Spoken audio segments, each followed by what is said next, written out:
Good morning, everybody. We'll speak today about multi-modality imaging in HCM, how to collect the puzzle pieces. Let's start to try to answer the following questions. Why are the walls of the heart thick? Why it is important to know the underlying etiology? Is it athlete heart or HCM? How to collect the puzzle pieces to reach the diagnosis? HCM are able to differentiate between different types of amyloidosis.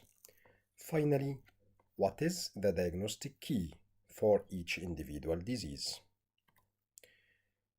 Who will win the prize? It is a real prize, and be ready to answer the following question. Spot definite diagnosis in 1 second, please. What do you see here? And here? Of course, the answer is, are you crazy? It is just thickened LV walls. How to answer this question? This is a differential diagnosis, maybe hypertrophy, infiltrative disease, or storage disease. Hypertrophy, of course, genetic, which is HCM, or hemodynamic or endocrine. You know, of course, the long-standing hypertension. Infiltrative disease, amyloidosis, storage disease such as Pompe-Danon mucopolysaccharidosis or Anderson-Fabry disease. So it is thickened LV wall, but the most important is what is inside. What is the underlying etiology? Is it amyloidosis, Fabry disease? And why it is important to know the cause? Is it just academic talk to waste our time? Or it is really important? Actually, it is very important. Firstly, because novel therapeutic options have really changed the game. You know, for each condition, there is a novel therapy. Secondly, to prevent sudden cardiac death, especially among athletes. You saw this scene before many times on the TV, of course. Do you know Eddie Carey? His echo showed HCM versus athlete's heart. His team asked the opinion for 3 experts. One of them recommended genetic testing, but Eddie refused. Thus, his team didn't allow him to practice. So, let's help Eddie to diagnose athlete's heart. We will collect the puzzle pieces from history, of course, high-level sporting activity, ECG, some changes that can be attributed to high vagal tone, you know, resting bradycardia, first-degree AV block. Also, maybe high voltage QRS and early repolarization pattern. A lot of anatomical finding. I want just to stress on that LV wall thickness does not exceed 14 millimeters. LVH may be concentric, eccentric, depends on the type of sport. Don't forget normal strain and normal diastolic function. Usually no lead gadolinium enhancement or just non-specific. And finally, with the follow-up, the LVH regresses after deconditioning. When he stops practicing sport, the LVH will regress. So this table compares between athlete's heart and HCM. In both conditions, there is increased wall thickness, there is atrial remodeling, and systolic function is normal in both conditions. However, the strain is normal in athlete's heart and impaired in HCM, normal diastolic function in athlete heart and impaired in HCM. Extracellular volume is low in athlete's heart versus HCM. The first question, of course, when you see increased LV wall thickness, you will ask your patient, are you hypertensive or not? So, very important, the history of long-standing uncontrolled hypertension. Then, the LVH will regress after control of the blood pressure. What's about the lead gadolinium enhancement? Usually there is no lead gadolinium enhancement or non-specific. However, you may find just subtle focal lead gadolinium enhancement intramyocardial in the basal septum. Now it is the time to start collecting the pieces of the puzzle. We will start with the history. Please go very classically, as we have been taught long years ago when we were undergraduates. Ask about the symptoms: dyspnea, chest pain, palpitation, syncope or pre-syncope. Examine the patient, please, and do ECG. Family screening is very important.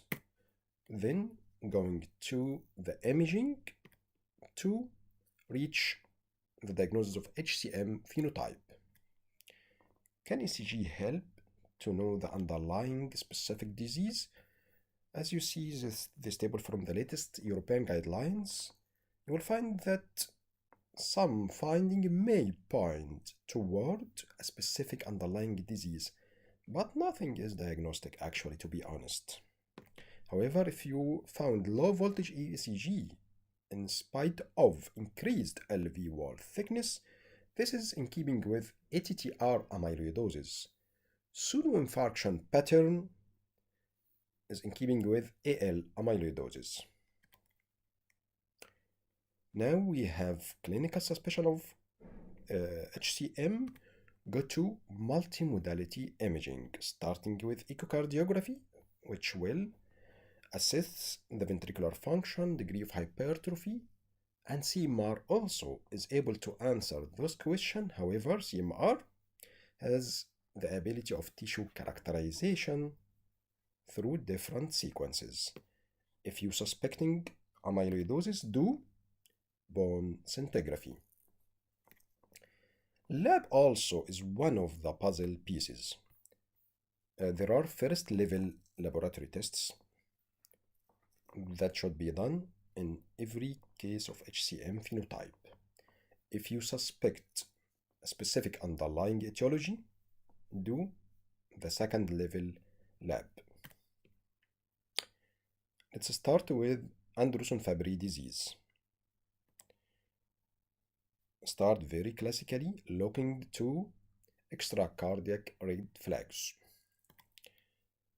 Then do echocardiography, which will show, of course, LVH and hypertrophy of papillary muscles, reduced GLS, but the CMR will show you the basal inferolateral late gadolinium enhancement, which is characteristic to Anderson-Fabry disease.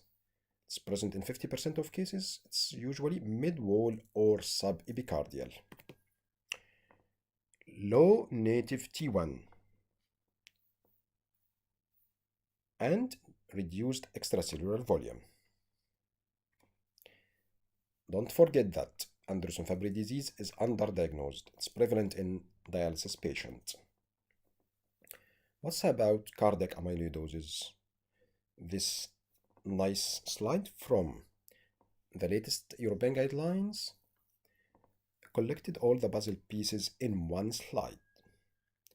You will find LV wall thickness equal to or more than 12 millimeters plus one of the following, and look for the puzzle pieces and collect them.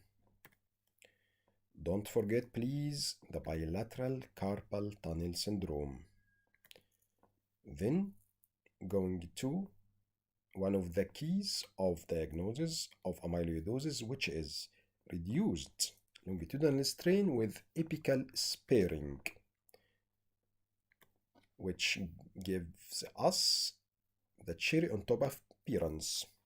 This cherry on top, the preserved or spared apical strain with reduced mid and basal segment strain.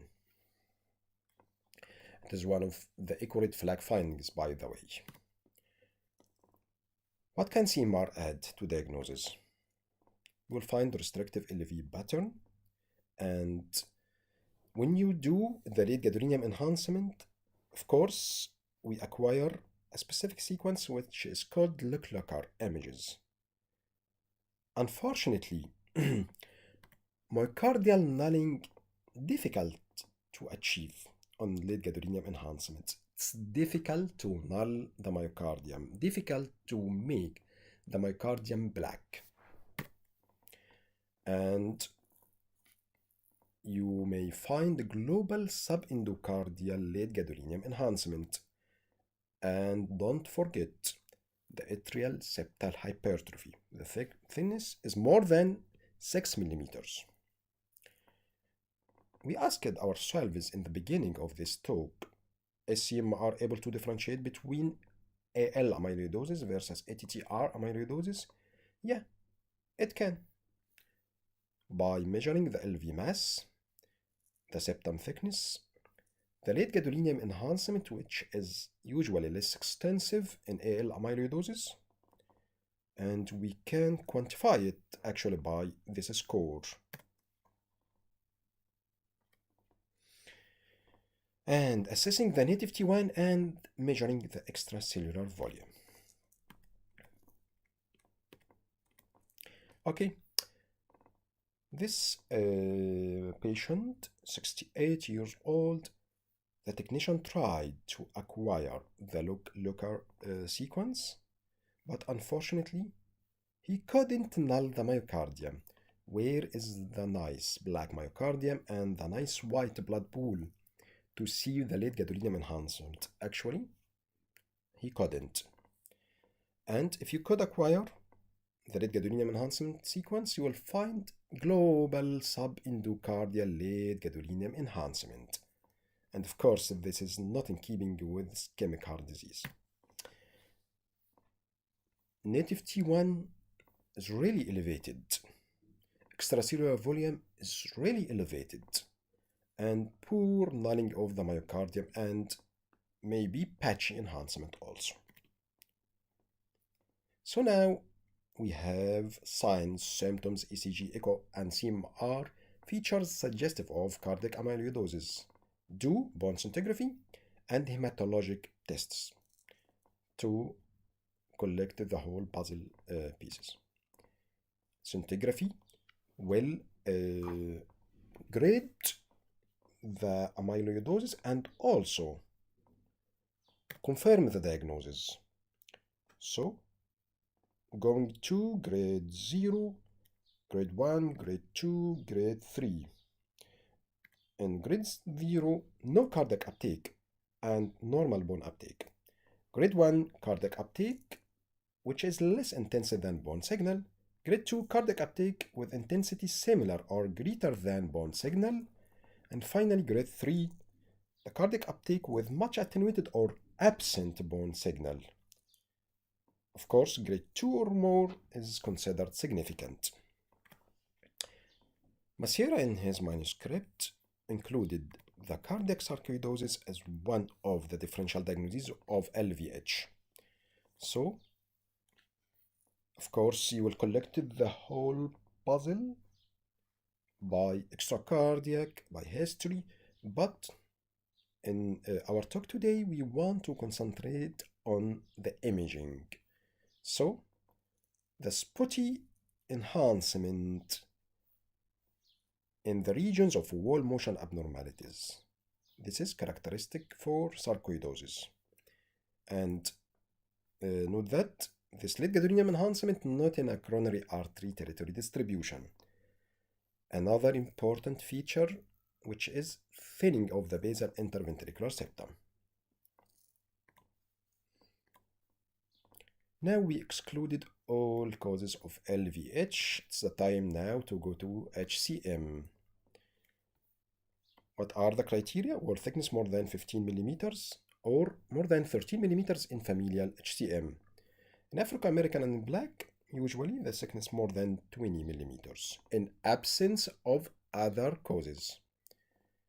Of course, asymmetric septal hypertrophy, it's septal to lateral wall thickness ratio more than 1.3. In apical HCM, apical to basal ratio more than or equal to 1.3. Some tips and tricks. Late gadolinium enhancement at insertion points of the right ventricle.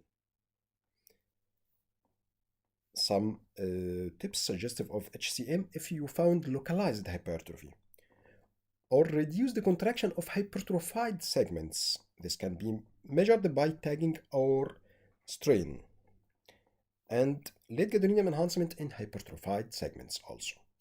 The presence of myocardial crypts. Can you see here? There is late gadolinium enhancement in RV insertion point. There is hypertrophy here compared with the lateral wall, and can you see in the inferior insertion point of the right ventricle and in the anterior insertion point of the right ventricle also. LVOT obstruction due to SAM and the myocardial crypts.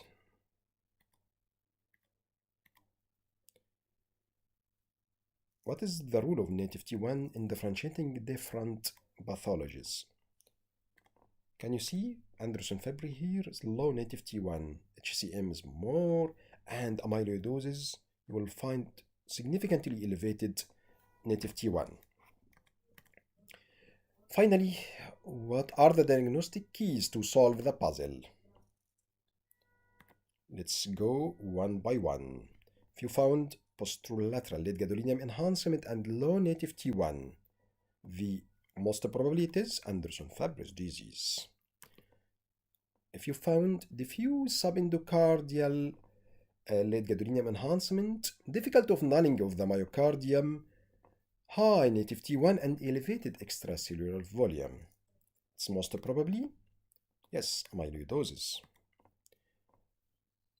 If you found patchy mid-wall late gadolinium enhancement in hypertrophied areas or RV insertion points and myocardial crypts, most probably it is sarcomeric HCM. Even by echo, if you found thinned basal interventricular septum, spotty enhancement in the regions of wall motion abnormalities, not in a coronary artery territory distribution, it is sarcoidosis. Long-standing hypertension and very subtle focal intramyocardial fibrosis in basal septum. It is hypertensive heart disease. Athlete with normal strain, normal diastolic function, low extracellular volume, and low late gadolinium enhancement, and regression after deconditioning.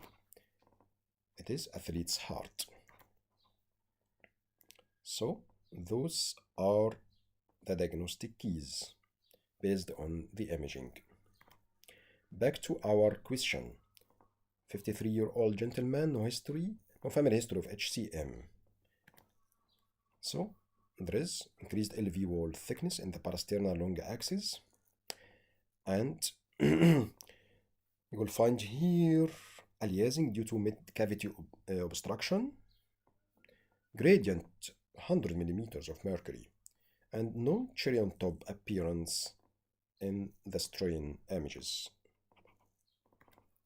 CMR showed low native T1.